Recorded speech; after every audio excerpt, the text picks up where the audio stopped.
নমস্কার। দেবগুরু বৃহস্পতি মিথুন রাশি থেকে কর্কট রাশিতে প্রবেশ করেছে।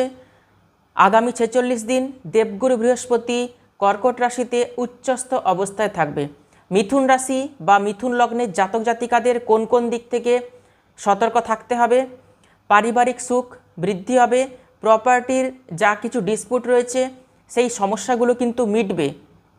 যাদের কোর্ট কেস চলছে জায়গা জমি নিয়ে সেই সংক্রান্ত সমস্যা মামলা মোকদ্দমা কিন্তু ফয়সালা হবে। আটকে থাকা অর্থ ফেরত পাবেন।